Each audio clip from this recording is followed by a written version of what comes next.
Life has a way of revealing people's true colors when money enters the picture. I'm Emma, and this is the story of how my stepsister Sarah's greed destroyed our family, or so she thought. Growing up, I always tried to welcome Sarah and her mother Linda into our lives after my father remarried. When they first moved in, I was 12 and Sarah was 14. I still miss my own mother terribly. She had passed away from cancer 2 years earlier. But I wanted to make things work. My father seemed happy with Linda, and I wanted that happiness to last. Sarah, however, never reciprocated my efforts at sisterhood. While she maintained a perfect facade in front of our parents, she made it clear in private that she saw me as competition. "This is my house now," she'd whisper when no one else was around. "And your dad, he's going to love me more than you." I tried telling my father about Sarah's behavior, but Linda always defended her daughter. "Girls will be girls," she'd say with a dismissive wave. "Sarah's just adjusting. Give her time." My father, not wanting to rock the boat in his new marriage, would simply encourage me to try harder with my stepsister.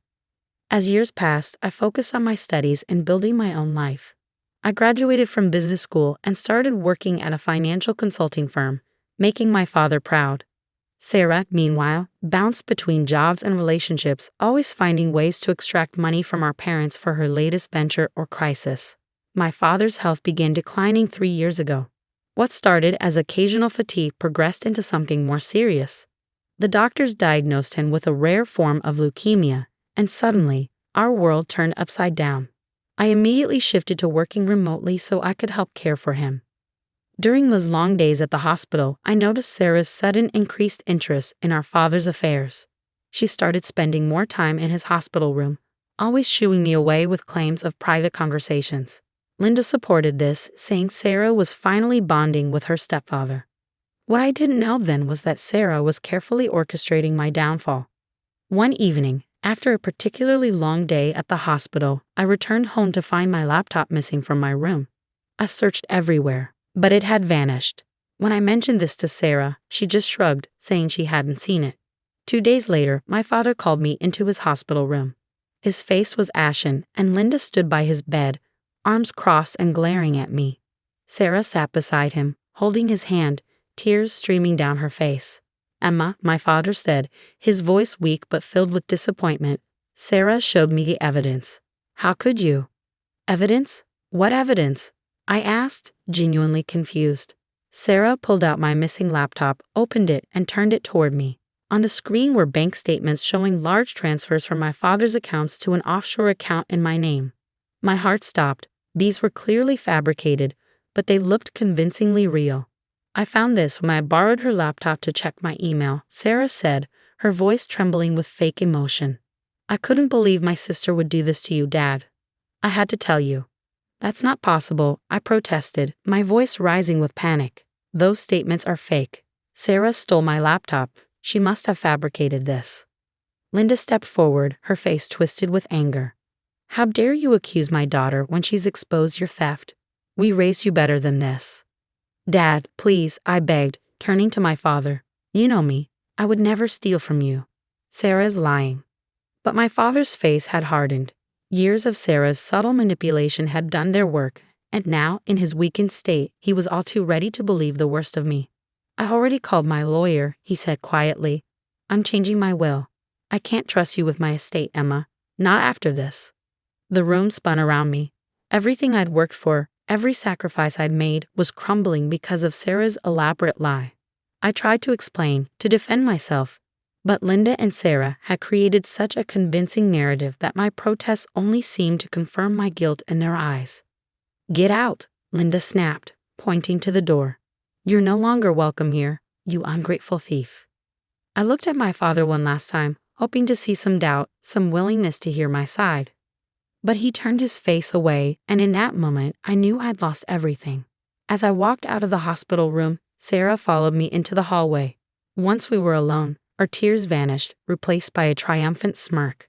"You should see your face," she whispered. "Did you really think Dad would choose you over me? I've been planning this for months. Every detail, every document.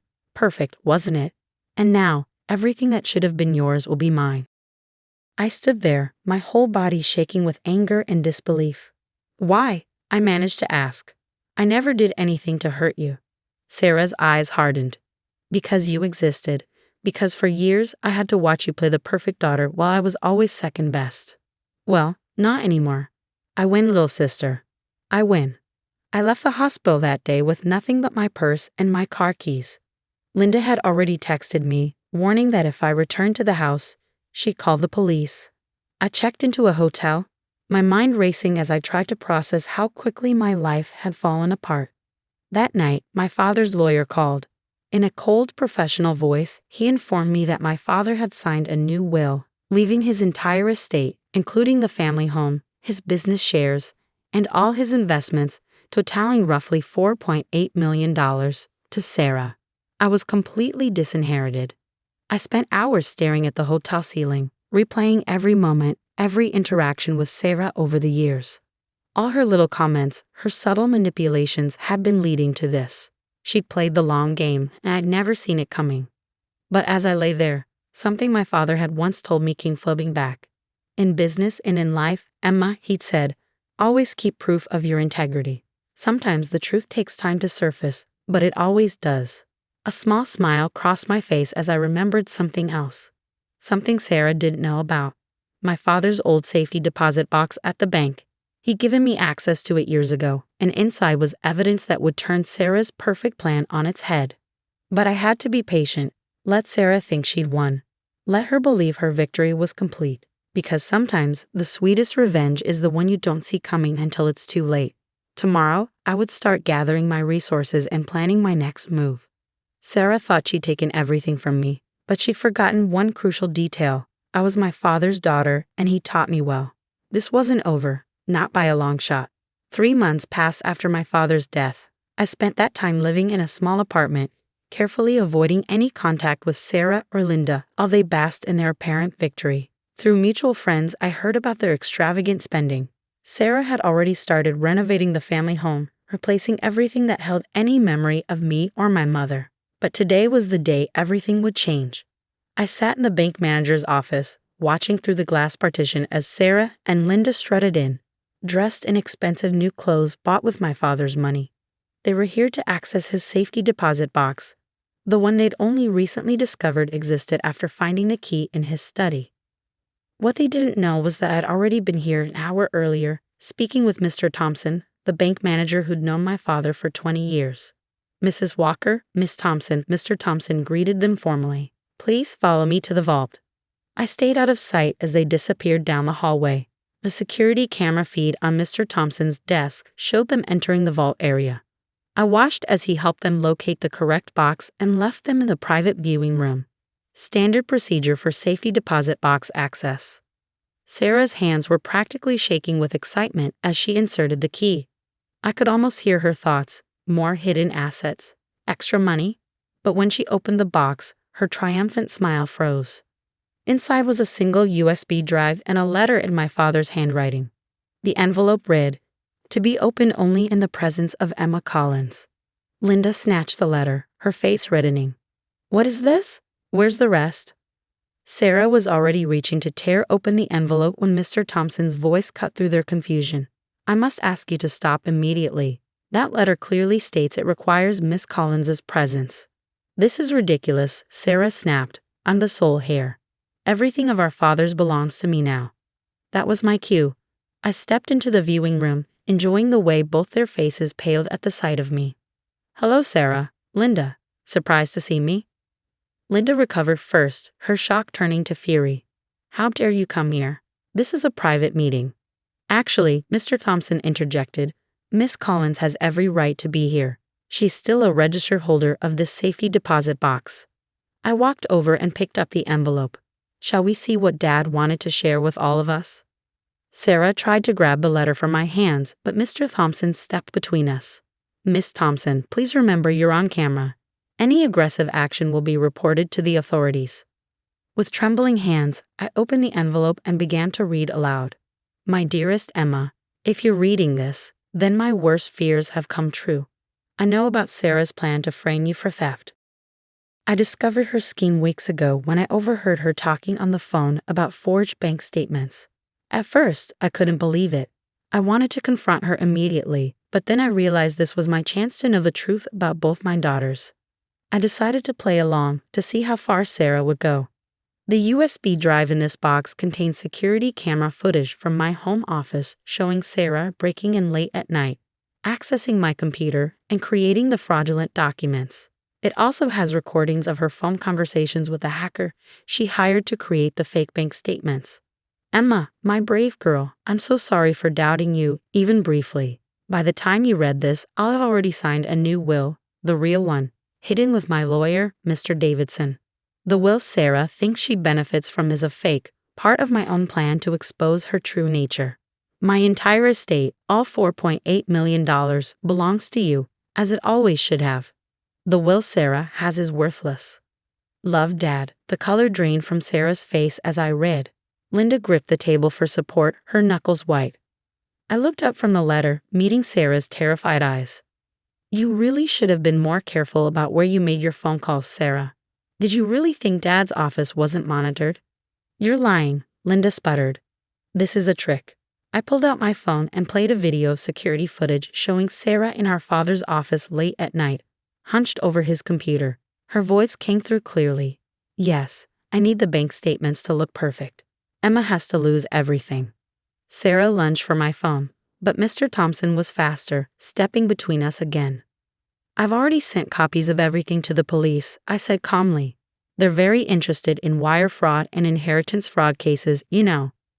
You can't prove anything, Sarah hissed, but her voice shook with uncertainty. Actually, Mr. Thompson added, the bank has already received notification from Mr. Davidson's office about the validity of the real will. We've frozen all accounts pending investigation. Linda grabbed Sarah's arm. We need to leave. Now. Oh, you'll be leaving all right, I said, but not for long. The police want to speak with both of you. They're waiting in the bank lobby. As if on cue, 2 police officers appeared at the viewing room door. The next few minutes were a blur of activity, Sarah and Linda being read their rights, their protests echoing through the bank's marble halls. I stayed behind in the viewing room, holding my father's letter. A tear rolled down my cheek as I read his words again. He had known. He had protected me, even at the end. Mr. Thompson touched my shoulder gently. Your father was a wise man, Miss Collins. He knew exactly how to expose the truth. I nodded, wiping my eyes. Yes, he did. And now it's time to set everything right. The weeks following Sarah and Linda's arrest were a whirlwind of legal proceedings and revelations. As the investigation deepened, more of Sarah's deceptions came to light. She hadn't just forged bank statements, she'd been systematically stealing from our father's accounts for months, using the money to set up her own secret nest egg.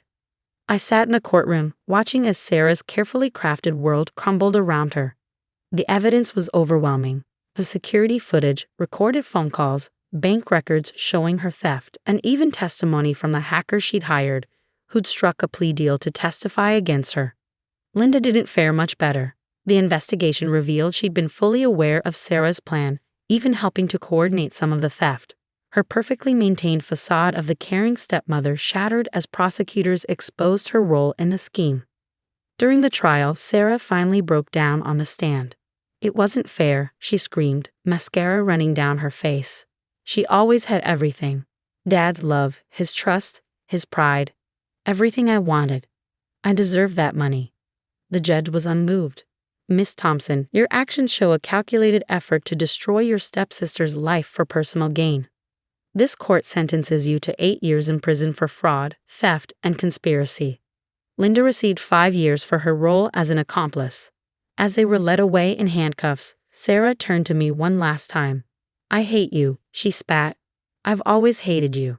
I simply watched them go, feeling not triumph but a deep sadness for the family we could have been. With the criminal case concluded, I moved back into my childhood home. The first few days were difficult. Memories of my father were everywhere, along with signs of Sarah and Linda's brief occupation. They'd started redecorating, trying to erase every trace of the past, but hadn't gotten far before their arrest. One evening, as I sorted through papers in my father's study, I found an old photo album. Inside were pictures from my childhood, my mother, my father, and me in happier times. There was also a sealed envelope tucked between the pages, addressed to me in my father's handwriting. With trembling hands, I opened it. My dearest Emma, if you're reading this, then everything has played out as I feared it might. I want you to know that my apparent betrayal in the hospital was the hardest thing I've ever done. Pretending to believe Sarah's lies, watching you walk away thinking I'd abandoned you, it tore me apart. But I knew I had to let her think she'd won. It was the only way to expose the full extent of her deception. The hardest part was knowing I wouldn't live to see justice done. I need you to know that you were always my greatest joy.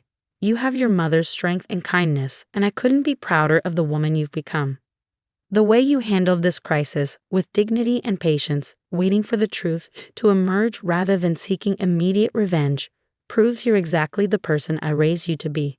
The money, the house, the business, yes, they're all yours now. But they're not what matters most. What matters is that you stood strong in the face of betrayal, held onto your integrity, and let the truth speak for itself. I know the road ahead won't be easy. Betrayal leaves deep scars, and healing takes time. But remember this, true family isn't always about blood. It's about love, trust, and choosing to stand by each other through good times and bad. I hope you'll find it in your heart to build a new family, one based on love and trust rather than obligation.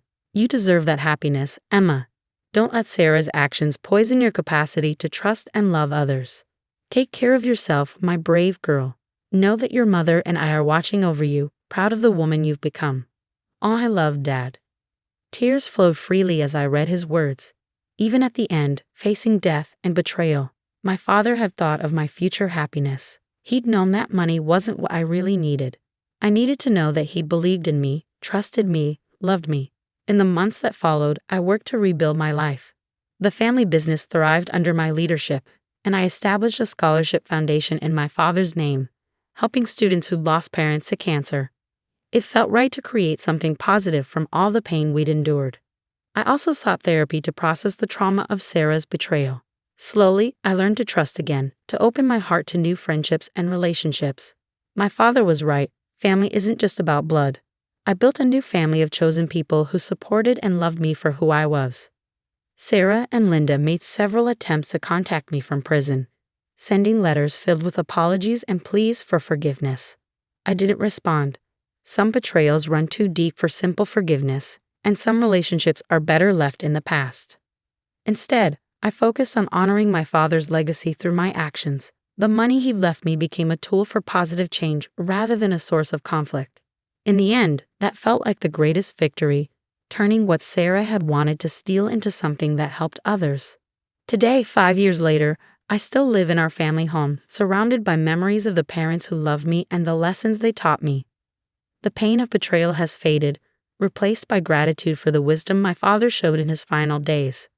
Sarah and Linda's greed cost them everything, their freedom, their reputation, their future. But their betrayal taught me something valuable. True wealth isn't measured in dollars, but in the integrity with which we live our lives. As I sit in my father's old study, watching the sunset through his favorite window, I feel at peace. His last gift to me wasn't the money or the house. It was the lesson that patience, integrity, and truth will always prevail over deception and greed. Sometimes I think about Sarah, wondering if prison has changed her, but then I remember my father's words about choosing my own family, and I know I've chosen the right path. My life is full of love, purpose, and genuine relationships, things that Sarah, with all her schemes and manipulation, never understood were worth more than any inheritance. The annual Henderson family dinner at Le Cirque dripped with legal prestige. Crystal stemware reflected light while servers carried plates that cost more than my first month's salary. My sister Margaret adjusted her senior counsel pin while Dad touched his managing partner nameplate, a reminder of his 40 years at Henderson and Associates. I checked my phone briefly as another message from my acquisitions team lit up the screen. Tomorrow's announcement would shake the legal world, but for now I let them bask in their perceived superiority. Still at that small firm's front desk, Sarah? Margaret's voice carried the familiar note of pity. I tucked my phone away, thinking of the merger documents waiting for signatures. The work is going well. Work. Mom sighed, adjusting her society pearls. Darling, you had an associate position waiting at Henderson. Your sister makes partner next month. Your father built this firm. And you're answering phones. Actually, I'm developing new approaches to international law. I corrected, watching the clock. 14 hours until the merger announcement. Margaret laughed, her court victory bracelet catching the light. Approaches? Please. Real law happens at major firms. When was the last time you even handled a case? Last week, actually. Though they didn't need to know it was the merger that would absorb their firm. A real case, Margaret pressed. Not some small claims filing. I checked my watch. The final contracts had been signed at midnight. Our work speaks for itself. Of course it does, dear, Mom said with practiced condescension. But you had such potential. Margaret's department bills millions annually. At your age, I was hosting judges' dinners. And you're still doing clerical work. Dad adjusted his partner pin. The Henderson name means something in law. 3 generations of legal excellence. And you're wasting it on whatever it is you're doing. What we're doing is transforming legal practice, I replied quietly, thinking of the global empire we'd built. Transforming. Margaret snorted. My department transforms law every day. Real cases, real precedents, real influence. How many major clients have you even worked with? My phone buzzed, another message about tomorrow's announcement. Everything was in place. You know, Margaret continued, warming to her favorite topic. We need someone to manage document filing. Entry level, of course, but at least it's legitimate law. Thank you, but I'm satisfied with my current position. I glanced at the time. The news would break in exactly 3 hours. Satisfied. Dad's voice carried across the restaurant. Hendersons aren't satisfied with mediocrity. We shape law. We make precedent. We don't waste time on administrative tasks. The maitre d' approached our table nervously. Mr. Henderson, there's an urgent call from the Bar Association. Tell them I'll call back, Dad waved dismissively. We were just discussing Sarah's career choices. Actually, sir, they're asking for Miss Sarah Henderson. The table fell silent. There must be some mistake, Margaret said quickly. Sarah doesn't handle Bar Association matters. She's a receptionist. I stood slowly, smoothing my simple suit. Actually, I handle them quite frequently. Especially since our firm became the largest legal practice in the world. Largest? What? Dad's partner pin slipped from his lapel. The restaurant screen suddenly came alive with breaking news. Global law merger. Youngest female managing partner acquires Henderson and Associates. While you were all focused on traditional prestige, I continued, gathering my belongings, we were revolutionizing legal practice. That receptionist position you mocked? It was the launching point for the most innovative law firm in history. But you answer phones, Margaret whispered. Yes, while building a legal empire that just acquired your firm.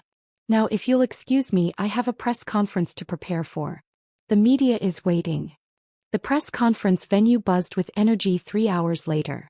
Front row seats that once hosted legal royalty now held reporters from every major network. Through the floor-to-ceiling windows I could see my family arriving, their faces still ashen from dinner. Miss Henderson? My chief counsel appeared with a tablet. The merger details are final.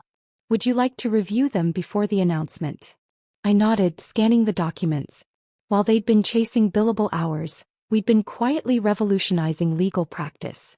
Every late night at our small firm had advanced global law beyond what they deemed possible. Dad entered first, his managing partner pin conspicuously absent. Margaret followed, her senior counsel status suddenly seeming provincial against our global reach. Mom clutched her society pearls, her influence in legal circles about to undergo a seismic shift.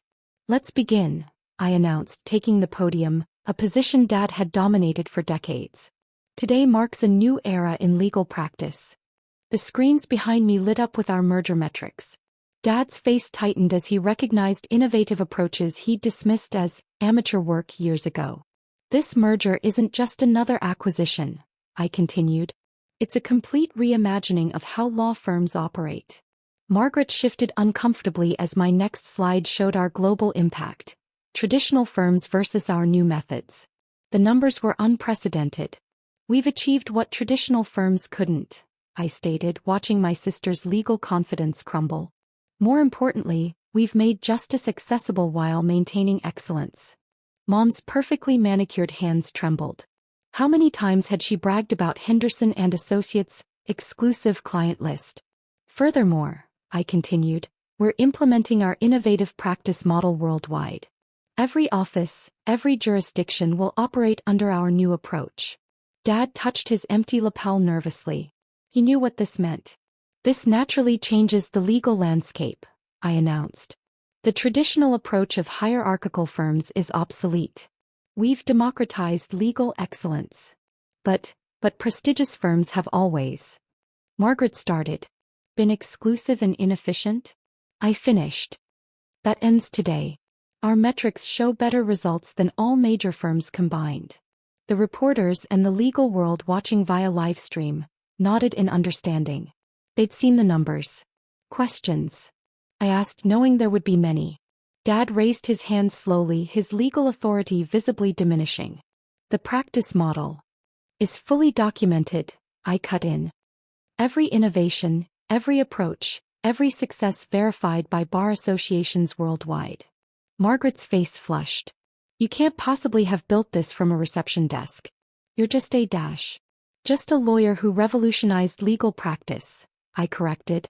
The results speak for themselves, Margaret. We're more effective than anything Henderson and Associates has ever achieved. Mom found her voice. But the Henderson legal legacy will be stronger than ever, I assured her. Just not in the way you imagined. Our legacy won't be measured in billable hours, but in impact, excellent legal service that's actually accessible. The presentation continued for another hour. I outlined our practice model, our global strategy, and our vision for the future. With each detail, I watched my family's legal worldview crumble. After the conference, Margaret lingered, staring at the metrics. These results, they're really verified? Completely, I replied, adjusting a display. That reception desk you mocked? It just changed legal history. And my department? Will need to adapt, I said firmly. Law isn't about prestige anymore, Margaret. It's about innovative service. Dad approached next, his suit looking suddenly dated. Major firms have always led legal practice. Major firms have led us to focus on exclusivity while ignoring accessibility, I corrected. That ends now. We're still legal leaders, he protested weakly. And I'm still working at a desk, I reminded him. One that just produced the biggest innovation since digital filing. Interesting how that worked out, isn't it? Mom tried one last time. The legal community is already adopting our methods, I finished. That position you ridiculed? It's revolutionized legal practice. Every major firm is scrambling to follow our lead. The venue slowly emptied, leaving my family staring at the merger announcement. Their exclusive legal world had been upended by the daughter they dismissed as just a receptionist. The Bar Association Gala is next month, I announced, heading for the door. Don't be late. Oh, and Margaret, you might want to update your business cards. The new letterhead says, Global Legal Innovation. I'll have our branding guide sent to your office.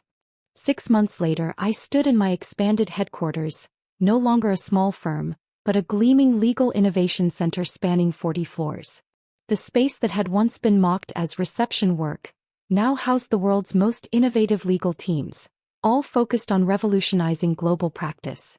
My phone buzzed, another message from Margaret, her 8th this week. Like the others, it could wait. Family dynamics had become secondary to transforming international law. Ms. Henderson? My innovation director appeared on the smart glass. The global impact data is in.